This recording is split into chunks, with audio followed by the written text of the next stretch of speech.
Hey, this is Osirez, and I want to talk about how cheap it is to get into PC gaming. It seems like everywhere I go, whether it be Facebook or some forum or Twitter or wherever it might be, you always have the majority of the people advocating for the highest priced flagship, almost flagship, or the flagship components. And I don't really understand why.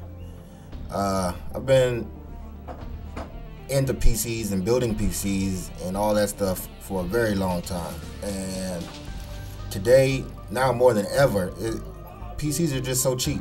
Like, they're dirt cheap. If you have a computer, which most people do, especially if you're watching this video, you probably have a computer in the house.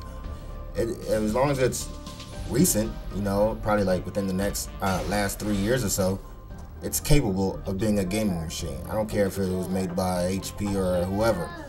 If you can fit a video card into it, it can be a gaming machine. So that leads me to how cheap can it be?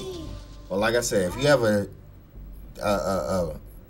OEM or like a Dell or an HP computer in your house, then you can make it. You can turn it into a gaming machine. All you would have to do is buy a PCI Express compatible video card and throw it in there. You might have to upgrade the RAM if you're a little short on RAM. Definitely no less than 4 gigs. You can get by on 4 gigs though, as a minimum, but preferably 8 gigs is like that's the sweet spot right now. So that's option number one. Have a computer in your house already. Go buy a $150 to $200 video card. You don't need to spend no more than that. $150 to $200, and if you're one of those guys who really enjoys researching and looking for those deals, you may even be able to get them cheaper than that. Also considering the used market too. Your second option is to build you a budget PC. That would be the bare bone minimum of what you need. I'm not going to go into exactly what that would entail in this video, but there's plenty of resources out there how to get you a budget gaming PC. And I think one of the best ones that come to mind is Tech Syndicate. Usually has videos about building budget PCs. Option C would be to build a standard gaming PC, and that would be something that's more mainstream, targeted at getting 1080p at 60 frames per second.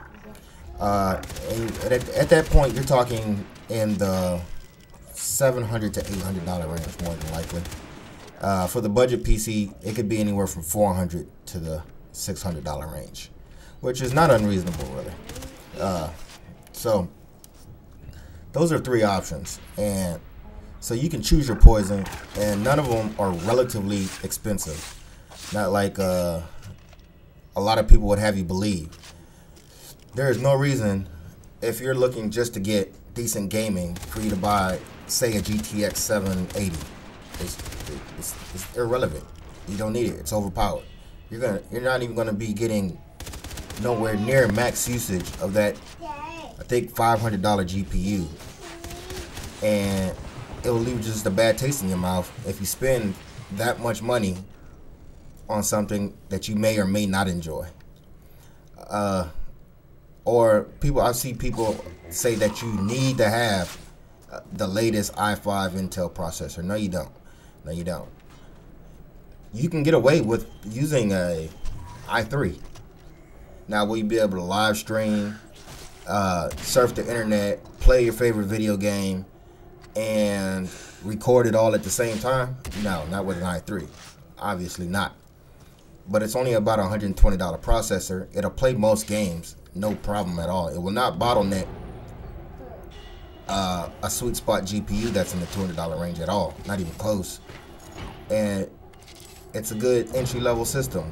If you're young and you don't have a job, and your parents are funding this, or you do have a job and you just don't want to spend a lot of money on this, or you just want to get an entry level, then upgrade to the i5 or the i7 later, that's a good way to get in. Not to mention the fanboyism behind Intel. AMD's, regardless of what you hear, is a great option for a processor and a video card. Don't let those people convince you that it's not. Now, each one has better purposes and case uses. I believe personally that the 8-core AMDs are better for streaming and multitasking. Streaming like that would be streaming while gaming and multitasking at the same time.